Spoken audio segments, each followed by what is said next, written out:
And I'm back with more signs. Woo! You simply can't know enough signs these days, am I right? Let's see who's here with us today.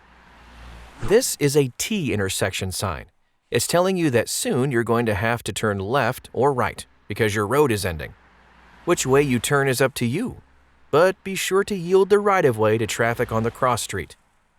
Dip sign wants you to know that this road has a dip in it coming up. You should slow down to avoid losing control of your vehicle. Driving too fast over a dip can cause dangerous crashes. Don't drive like a dip. Soft shoulders might sound like a body wash your grandma uses, but it's actually referring to a potentially dangerous condition on the side of the road. When you see this sign, make sure to stay on the paved portion of the road if you can.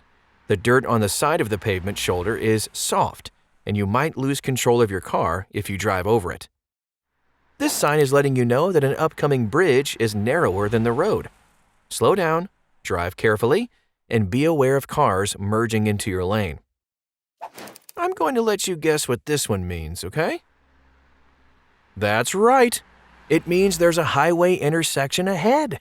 Slow down, look both ways, and be prepared to stop. That's it for this round of signs you should know. Congratulations on this next step of your sign-knowing journey.